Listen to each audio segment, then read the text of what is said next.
Morning, Paul. Morning, Richard.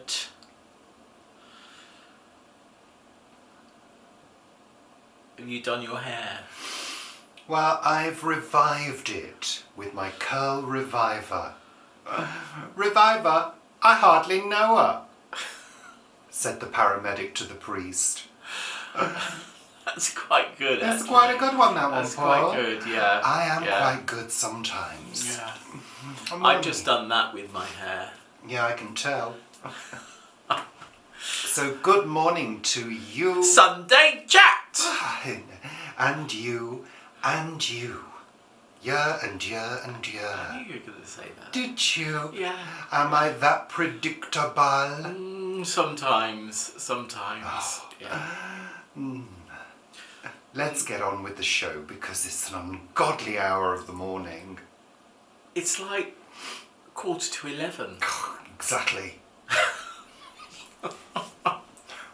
It's Saturday morning. That's when we filmed this show, which is called Sunday chat! For those of you who didn't get it the first time. Well, it's not always Saturday morning. It's No. sometimes Saturday afternoon. But it's always called Sunday Chat. It is. Yeah. So welcome to the show and welcome to all our new subscribers who've recently joined us. Yeah, I noticed we've gone over 13 subscribers now. That's Paul, amazing. don't be ridiculous. Of course, do you remember the days when we had 7.9 million subscribers in New Zealand alone? Yes, I do. That was so fun, wasn't it? That Yeah. brief moment. And then they all vanished. Yeah.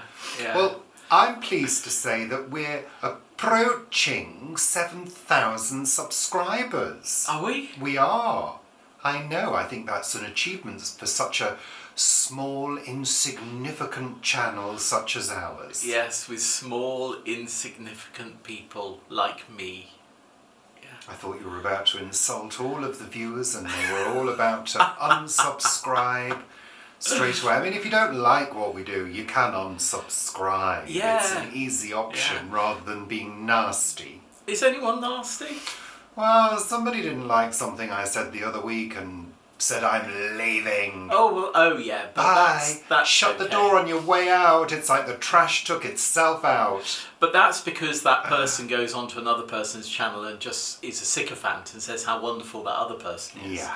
So, best not to have that type of people. No. Yeah. Bye. See ya. Wouldn't want to be ya. And of course, again, subscriber numbers and views, they're so sort of random because our views are generally around sort of like 1,400 to 1,700 and there's 7,000 subscribers almost, you say. Well, I'm very, very grateful for our core group of loyal supporters.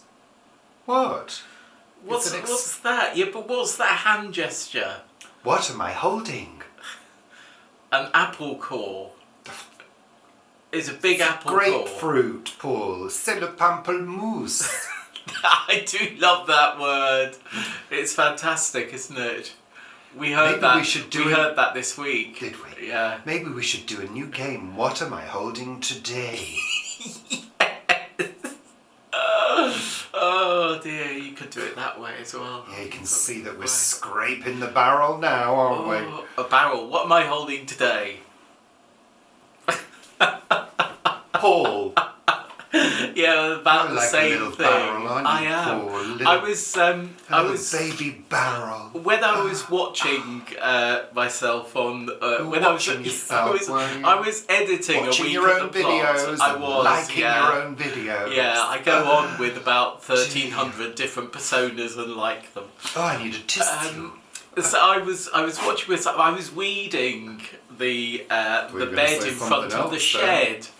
And I very barrel-like. My legs are sort of quite sort of like normal, really. No, they're not. Well, normal-ish. Little tree trunks, Paul. Yeah, well, sturdy, Little baby slenderish tree trunks. They're not Your legs and the word slender don't belong in the same sentence. No, but I was talking about slender tree trunks. So they're still trunky. Not a little young apple tree that you've just planted. No, I'm certainly not. No, more of those later. But my top, I had my sort of fleecy green top on, and I was like, I had like a barrel. Yeah, it doesn't suit you, that top. No, it's it too doesn't, short. no. It is too short, but it keeps me warm. You know, I'm not like you. I'm not fashion conscious. Yeah, like you are. At the age of 57, I don't have to be fashion conscious, where obviously at the age of 39 it's very you important. do. Yes, absolutely. Yeah. Anyway, let's get on You with haven't the show. reached my sense of maturity where you don't give monkeys about what other people think. Yeah. There we are.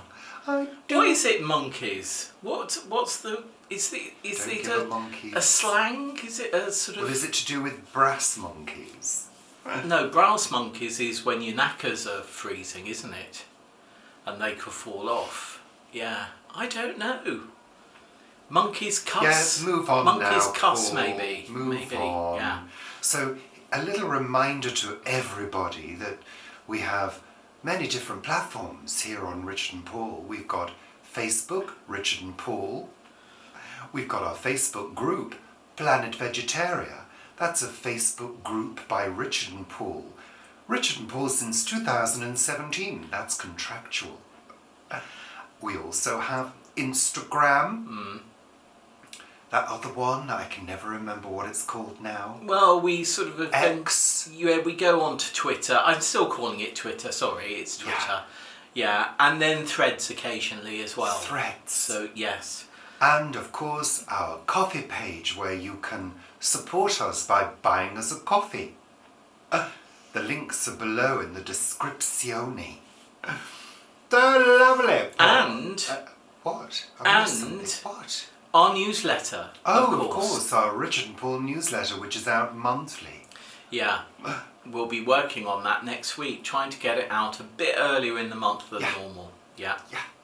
So there we are. Welcome. And where can you sign up for the newsletter? Below. You can look at the link below. The link below. Let's move on. So, we usually kick off with Richard and Paul's weather report. Paul, tell me, what has the... I don't know why, I just felt like laughing then. Paul, tell me, what has the weather been like this week? It's been milder... Much milder. Colder last night. It's been milder through the week, and then last night it was quite cold again. Was it? Which is why we had to do the condensation on the windows. You very kindly did it for me this morning. And how well did I do it, Not Richard? very well, it had to be done again. You know, it's sort of pointless, really. I try and help with things. If you're wiping... And then I did say to him, well, you know, how do I do it properly? And then he wanted to show me and did show me how to do it properly. In order to do it properly, you need 2 towels. A wet and a dry. One that gets wet, mopping up the excess condensation, and a dry one to dry it. So I did do that, and then he said, get on to the weather. If you open the windows a little bit, that will help as well. So I did do that. And then we came down, we were having a cup of tea, but then discreetly, when Richard went to go to the loo, he then discreetly went into the bedroom where I'd done the sort of wiping, and you did other things up there at that point, didn't you? Yeah, I made the bed. Yeah, you that's did. Got to be You done as closed well. windows and blinds and things. Because it was getting cold. Anyway, move on. This is boring now, Paul. Weather, yes. So it's been dry. It's been dry. But I have to say, I've had quite a few afternoons at the allotment this week. Saying it's been dry is incorrect. We had rain in the middle of the week. Did we? Yeah, and we had a squall the other night went over. We had a squall about 4:30 on Friday morning, I think it was. And that was really, really sort of wet. But it only lasted a few minutes. It did. It was really windy and the rain came down, but then it was sort of gone by the morning. And of course we had Storm Jocelyn, or Storm Jocelyn, as I like to call it. Was that this week? That was last week, the weekend. Honestly. Yeah, that buffeted us about a little bit, didn't it, Paul? I think that one was worse than Isha. Was it was? I think for us, I think it was. I think there was more gusts. But we were lucky because it just grazed the southeast. We didn't get the full force of the storms, which is good. Handy. And if you want to know how the weeping willow did that we put in at the allotment, is it dead? You'll have to watch a week at the plot. Oh, thank you, Paul. Or be on Planet Vegetaria. Yes. Thank you, Paul. And what's next week going to bring? Next week is going to be, I think, a little breezy, I believe. But milder. Little breezy but milder. And we bloody notice the difference in the house when it's mild, I can tell you. This house does actually hold on to its heat once the heat has been infused into the brickwork. Particularly if it's sunny. I mean, you know, as working at the allotment in the sun when it's cold is absolutely lovely. Yeah, in the sun it's perfectly acceptable. Yeah.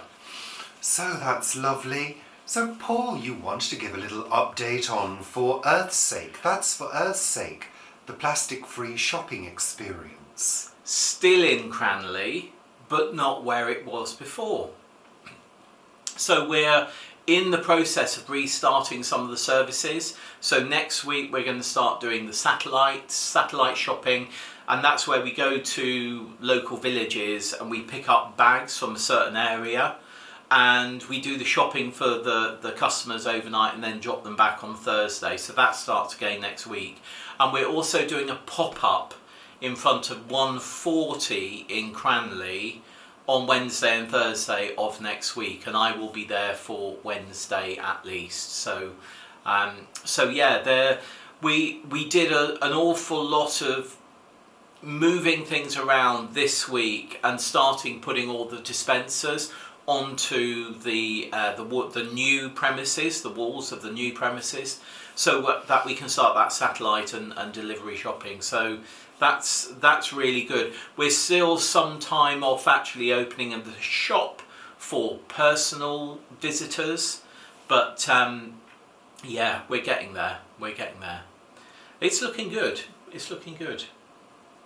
And today, while you're watching this, we'll be wassailing. We will be.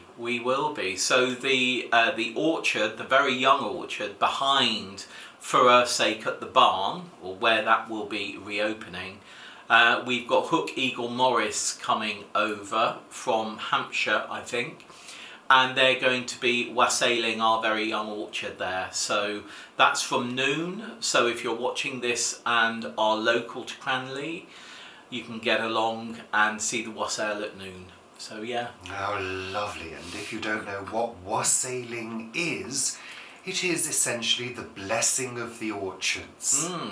Absolutely. For a fruitful, bountiful harvest. And it's great. I mean, it's obviously a very old British tradition. It's mainly used. used. British or is it English? I think it's mainly English. Yes. I think it's English, isn't it? Because Kate Bush mentions wassailing. Does she? In "Oh England, My Lionheart." And it was sort of, I think I'll be wassailing in the orchard, my English rose. It was a Somerset tradition because that's where many cider orchards were, and it's specifically cider orchards. And even though the orchard that we're going to be wassailing in is not a cider orchard, it's nice to keep those sort of traditions going, or to restart them. Excuse me, in the case of For Earth's Sake's orchard. So there won't be any sacrificing of virgins then, Paul? No, there will be cider for the trees to sap up, and there will be toast to put into the branches. And the reason that you put toast in the branches is basically to feed the birds, because you want to attract the birds to the trees so that the birds have the insects that might come and attack the trees. So it's all about delivering a healthy, bountiful harvest, as you said. Yeah. Toast on the branches. Fortunately, we don't have to take our own toast. For the American viewers, this must seem awfully quaint. Must it? And extremely strange. Because I think it's a bit strange. I mean, does it not harm the trees pouring all that alcohol onto the roots? It's not you don't pour loads of alcohol. You just sort of, pour half a cup over the tree. Okay. It's not as if you pour gallons over it. The gallons will hopefully be drunk of mulled cider afterwards, after the wassailing. So yeah, I mean it is a an excuse lovely for tradition. people to get drunk. Well, isn't it? I think most parties are just an excuse for people to get But drunk. of course, in the old days, that's all that people would have drunk, Well, isn't it? Because people couldn't drink the water yeah. because the water was full of nasties. So they drank ale Yeah. only. Yeah. Because ale has obviously a purification to it. Ale, gin and wine, Yeah. I assume. Yeah. Preferably not together. Yeah. Oh, probably. Maybe. People were just rolling around drunk most of the time in the Middle Ages, weren't they? And one of the people, Simon, who's actually doing the mulled cider, he's from near Stratford, and he's an old friend of Vanessa's. We're going to talk to him about the possibility of making cider from the apples at the allotment site with him, because that's much more closer to home than where the cider is currently made for our allotment site, which is in Pembrokeshire. So yeah, there we are. Well, how lovely, Paul. Thank you for that fascinating insight into English cultural traditions. Paul, you also wanted to mention the allotment, didn't you? Did I? You said. I've written it down. Oh yeah, no. I mean, I do a week at the plot every week. Because there are things to do at the allotment every week. At the moment, it's very much about preparing. And I said a few weeks ago that I was feeling I'd lost my mojo a bit. And, when I say I've lost my mojo, I don't mean I'm feeling down or depressed in any way. I'm just feeling sort of lacking motivation and get up and go. And I feel over the last couple of weeks I've really sort of got to understand where we now are in this year, and we were talking about this earlier, weren't we? In that when I went into the allotment year last year, we knew we were going to be putting a house on the market, and there was a lot of sort of flux around all of that in life as well as for the work at the allotment. And this year, because it's very unlikely we'll be moving, we're not putting the house on the market sort of openly in any way, and maybe next year, the year after, who knows. So this year I've got into the swing of it, I think. Yeah. And I'm sort of planning what I'm going to be doing, but also, and I mentioned this in this week's A Week at the Plot, that will be out on Monday, I mentioned that actually I'm going to be taking less risks or not trying new things as much and really sticking to the vegetables and the fruits that I know we eat regularly and we enjoy. Good idea. I mean, we tried that Brad's Atomic Grape tomato a few years ago. I know Jane Kelly sent me some seeds from it. For us, it really didn't. Yeah, it was not very nice, I don't think. Other people have really enjoyed that fruit, but we didn't. I think it's sensible just to stick to the things that we enjoy and that we eat and that are actually relatively easy to manage. Yeah, absolutely. As well, because what's the point in giving yourself extra work? I mean, some years the growing is good. Yeah. Some years the growing is not so good. Yeah. So you do take a gamble anyway with doing anything in a plot. And it's good really. You do. And who it's knows what the season will bring? And the season for different types of vegetables may be different. You might have a really good year of tomatoes, but your carrots just don't take off and germinate, So there will need to be some changing, or there's likely to be some changing of what we do, what I am planning in my head. But actually, I sort of know the varieties of what we are growing as well. I mean, you need clearly varieties that are going to do well in our conditions. Yeah. But Who wants to gamble with that? But in that, again, our conditions in the UK are changing, and they're changing relatively swiftly. I mean, we're noticing with tomatoes and with beans, when things can get too hot, with the varieties that we traditionally grow in the UK, the fertility of the pollination can fall.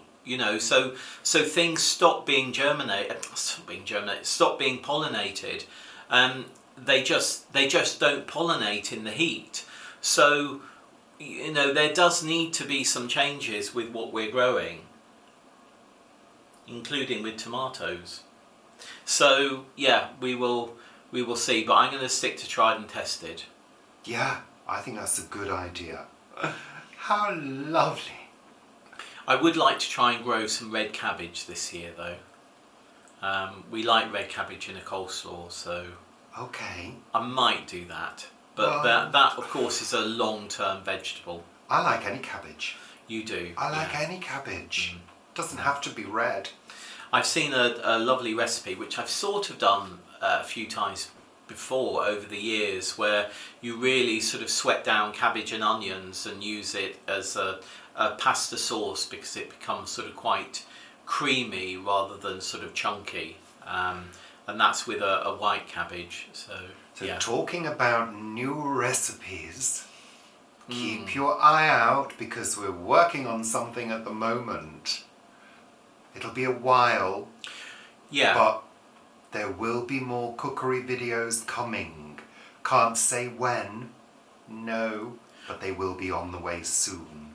But we will be starting to film them soon, because we'd like to get quite a few in the can, as they say, before we start publishing them. Yeah. Lovely. So let's move on to the final segment of the show. It's not a long one today, said the actress to the bishop.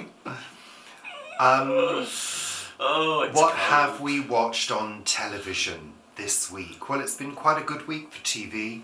Quite entertaining. It has. The Great Pottery Throwdown. I mean, we do enjoy it. We enjoy the contestants and what they do. And of course, if something goes wrong, it's always fabulous. Some of the sort of interaction between the presenters I find a little bit frustrating, a little bit twee maybe.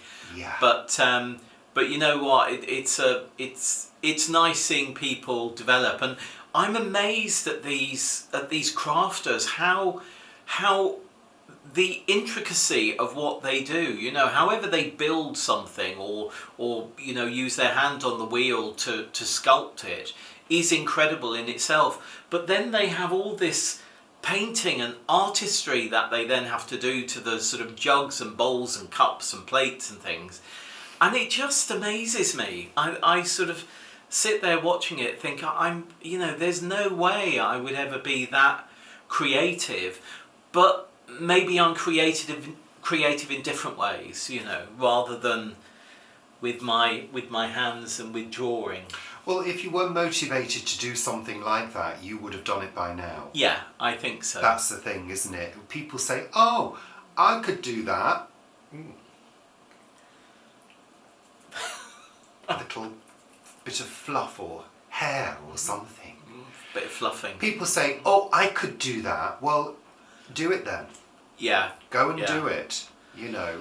I'm sure I could do it, but I don't want to, because I don't have the patience to do anything that takes too long to do. Other than music? That takes a long time to do, and actually at the moment I don't have that much patience with that either. But in terms of crafting things, and we've got friends that knit and do amazing knitting, and it's like I can't get my head around how long that takes and all the counting, and it's not for me. You're not good with numbers, are you? Yeah, I'm terrible with numbers. If I've got to count something, that's not going to work for me.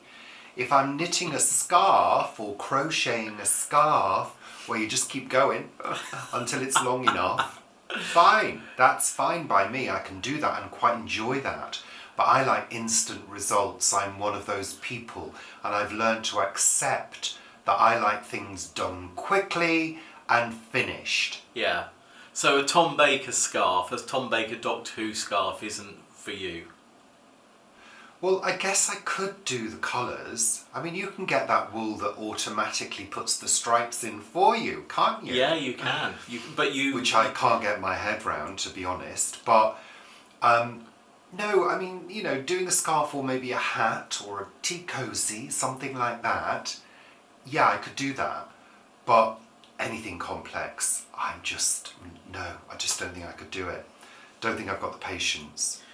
One of our friends, T, she took up pottery, and she's done sort of pottering, you know, on a wheel and slab build as well, and she posts some of those things on Facebook, and I'm always sort of astounded by how people do these things. Anywho, let's move on.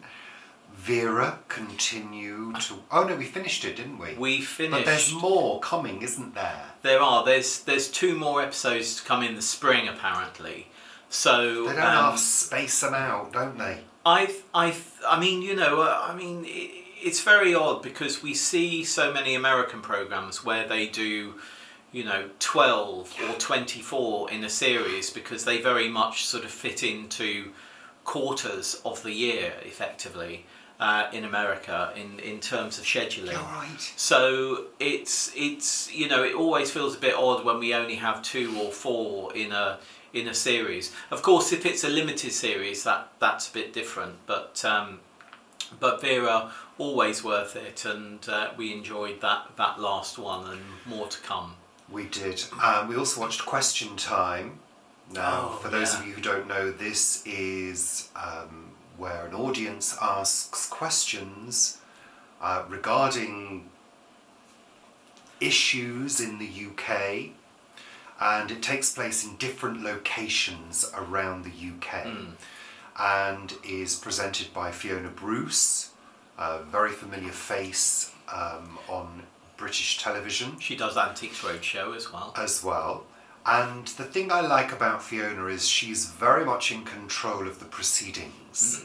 And she didn't half take control of the audience member that was shouting randomly. And everybody's going, shut up, shut up. And Fiona took control, didn't she? She did, yeah. And those laser beam eyes were activated. I mean, she could kill people with that stare, couldn't she? The funniest thing for me was when because they always have a Conservative cabinet member, they have a Labour cabinet member, and then various other sort of pundits on the show. And the Conservative cabinet member was sort of saying what a good job Rishi Sunak has done. And the audience just laughed. They laughed in his face. They laughed even before he could finish his sentence. And she said, well, they're laughing at that. What do you say to that? And he couldn't really come up with an answer, could he? No, he couldn't. Which is typical of the Conservatives, really. But actually, one of Rishi Sunak's pledges was to halve inflation, which did happen over the period of time that he said inflation would be halved. But if you go back to a Sunday chat at the time of when he said that, I said for inflation not to halve in that time, something absolutely major disastrous would have had to have happened, because it was bound to have halved. It was absolutely bound to have halved unless something else had kicked off. So yeah, there we are. All these things that these, you know, politicians say, they just can't be trusted. Yeah, right, God. Particularly Conservative, of course. We continue with Dragon's Den. And for those of you who don't know what Dragon's Den is, again, it's a panel of rich people. Who would not know what Dragon's Den is? A panel of rich, privileged business people who have some poor people coming in. Well, not necessarily. Presenting their wares. Presenting their ideas of a business. And then what they do is kill the crappiest one. Well, no, they basically say, you know, this is not a business. It's not something that I can invest Leave in. now. Blah blah blah. But actually, in this new series, I think they're a little bit softer. I think they've been told to generally be more supportive of the people coming in. But there was one where they all got excited about this woman and earbuds, didn't they? Ear seeds. Ear seeds. Acupressure ear seeds. And they were all going mental over it. What a load of bollocks. And I couldn't quite honestly. believe it. I mean, you go on Amazon, you can buy those things on Amazon. Yeah, she was... They're 10 a penny. They were getting all literally. excited because I think she was buying them for like £1 and selling them for £20 or something. I mean, I couldn't quite believe that, Paul. And I just thought, sorry, no, what you're doing is you're ripping people off. Yeah. That's what you're doing, you know. We continue with Madame Blanc. Which is really sort of, I'm finding rather sweet and charming. Oh, God, I I'm am. finding it rather... You got engaged over the 2 episodes we watched. It's almost like a children's programme with a murder. It is. Isn't it? It is. Really? But it's sort of obviously in the vein of Murder, She Wrote and particularly Rosemary and Thyme.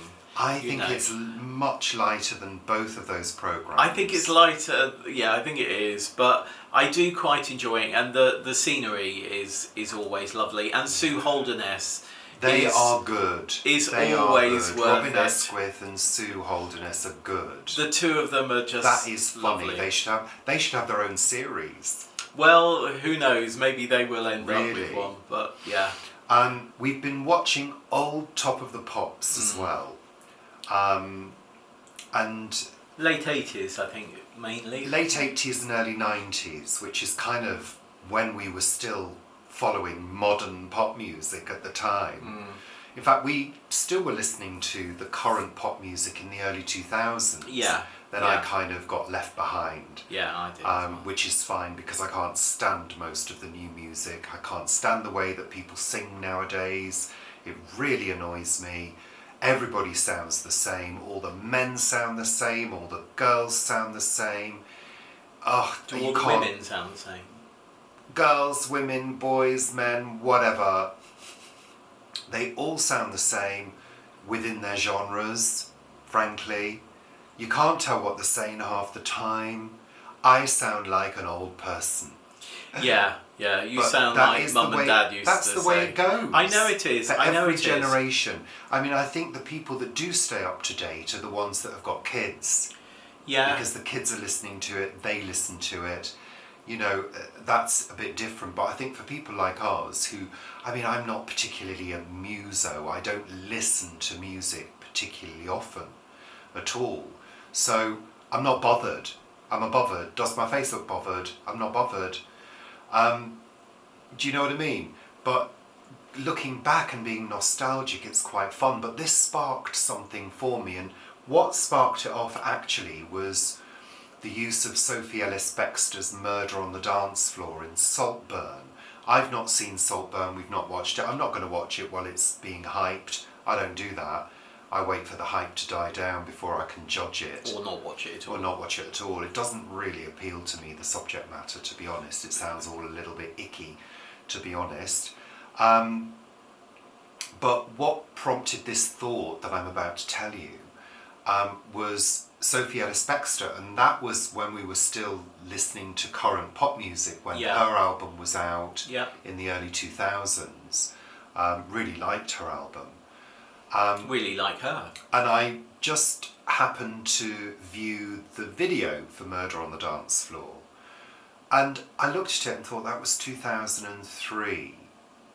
And it suddenly struck me how videos and films and media in general from that period, probably from the mid-90s onwards, all looks so fresh. It could have been made yesterday. And then I thought to myself, modern history in terms of culture, media culture, is all very shiny and new. And then it set me thinking about our childhood in the 70s. If you were to rewind 20 or 30 years, that media cultural history looked very grainy and old in comparison, you know? And it's just very interesting to think of things not looking up their age now. Yeah. Because of, I guess, digital media. Yeah. Everything is preserved as it was exactly at the time. Yeah. You know? Because, of course, techniques for making film and television back in the 40s, 50s and 60s, especially film, were very different. And things now have to be restored because of the breakdown of those celluloids, I guess, and tape, because those things wear out. But of course, very quickly, relatively quickly. You're talking about the bright and the shininess of it, so that you're talking about visually. Yeah. Of course, in terms of content, things can still age. Well, in terms of fashion, but the fashions from 20 years ago aren't dramatically different to now. No, but if you look at when we were watching Spaced Again, we were saying how, even though it's over 20 years old, how fresh and vibrant and still now it was. Yet if you look at some other comedy, or much other comedy of the same time, it just feels very dated. I mean, if you look at something like, the sketch shows of Little Britain and things like that, they just feel so dated. The quality of the visual is still there, but they just don't feel... Well, it was interesting when we were watching The Top of the Pops and watching the late 80s, early 90s, I think it was 89 to 91, the fashions were very different, especially for men, And I said to you, it was amazing because you could just put a big baggy t-shirt on and a pair of baggy jeans and you were trendy. Yeah. And I did wear those kind of clothes. I loved the grungy look because it was easy. It was just easy to wear. There were no close-fitting tight things. You didn't have to wear skinny trousers anymore. I mean, I wore skinny trousers at the beginning of the 80s because they were fashionable then. My tree trunk legs never allowed me to wear skinny trousers. But it's just interesting to see. But we also, they had the KLF on, and KLF. It was like, I love the KLF. And they were my band. So creative, so amazing, and when you look so back at it now, look back at that, which was 30 years ago, and it's still it's still fresh. It's they had so incredible. So many good tunes. 3 a.m. Eternal, Last Train to Trans Central. There were so many good bands in the early 90s. The Shaman, it was that real unique time. It was a very special time for me. I was working at Wembley Stadium at the time and having a wild old time, wild old party time, I tell you. It was great. It was lovely. Anyway, let's move on. What amazed me is I was watching, obviously, Top of the Pops, and the song would come on and it would literally grab my emotion and it was making me tear up. But I couldn't actually think back to why that song was making me tear up, and it must have been about a time or a happening, or just maybe it was just the period. Where obviously you know other songs, when you listen to them, they then you do the same, but it takes you right back to a moment, an instant of your life that you remember, and it's like, oh my God, I've just been brought back in time to that individual moment, and you have the emotions of that moment. But some of the songs we were listening to, they just made me... Maybe that's nostalgia. Maybe it was just a feeling of nostalgia in a period. I think it is. Yeah, rather lovely. I don't mind sitting here having a weep over things. I mean, not bawling, I wasn't bawling. I was just, a few tears were coming down, of tears of emotion. Yeah. Yeah. a lump in your throat. Antiques Roadshow, as usual, and our lunchtime bargain hunt, which I'm getting a bit bored with now. Yeah. I mean, those experts really, you can now, I can now predict exactly what they're going to say. I mean, some of the things, that dairy thing. The trough. Dairy bowl. Oh, the galvanised thing. No, not the galvanised. The dairy bowl with the cream glaze right, I rather inside. like that. Yeah. Yeah, exactly. Not at that price. But though. I said to you, 20 quid. Yeah. 20 quid, yeah. and they bought it for 80. 80 quid. And the expert with them let them buy that for 80 quid. Well, of course, I it don't is their think choice. So. He said, I think, or she said, I can't remember which, I think you have a chance of making money there. The auctioneer said, you what? 80 quid? That'll make 20 to 30. I think it went for 25 or something. I mean, really, the thing I've deduced from Bargain Hunt, from watching it, is that all antique dealers are rip-off merchants, and most of the antique experts really aren't experts. The only thing they're expert about is usually what is actually really good. Yeah. That's what they're expert about. But they're not expert about the trash that gets sold at these car boot sales. Well, of course, that's it. Frankly. Many of these people who are antique dealers at these big sales, at race courses and things, it's basically house clearance and getting rid of things like that, isn't it? Where they think, oh, well, they've gone online and seen that there's 20 things at 50 quid and there's one thing at 300 quid, so they put it on at 300 quid. But frankly, watch 20 episodes of Bargain Hunt, you will be an antiques expert. What also amazes me is that they ask the question of the contestants, what do you want from your experts? And they say things like, someone who knows their antiques, someone who will be able to make us some money. And it's like, really? You know, if this is an antique expert, you would want that anyway. Surely you don't need to reiterate that.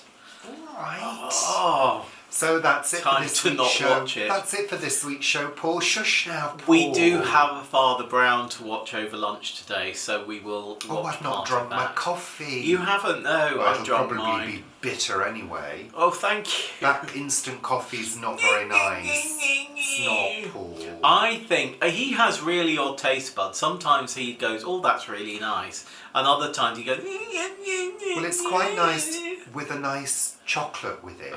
Well, you've got chocolates, haven't Yeah, you? I'm going to heat it up in the microwave and pop a chocolate in there as well. You've opened the final tin of, box or tub of Quality Street, haven't Say you? goodbye to the Quality Street. Yeah. He's having those at a rate of 3 a day at the moment, at the end of lunch. 3 a day. Are you having more? Oh, maybe more than More that. like then. 8 a day. Maybe more than that, yeah. We're going now. Thank you so much. Thank you, bloody thank you, for watching and supporting us. We do appreciate it. Thank you. Absolutely. Say goodbye now. Say goodbye. Say goodbye, Paul. See you next week for more Sunday Chat. You've said that 3 times now, making up for the times when you haven't. Bananas. Bananas. Tits and bums. Tits and bums. Yes, it's right. Come on. Wave at the people. Bye. Bye. Thank you.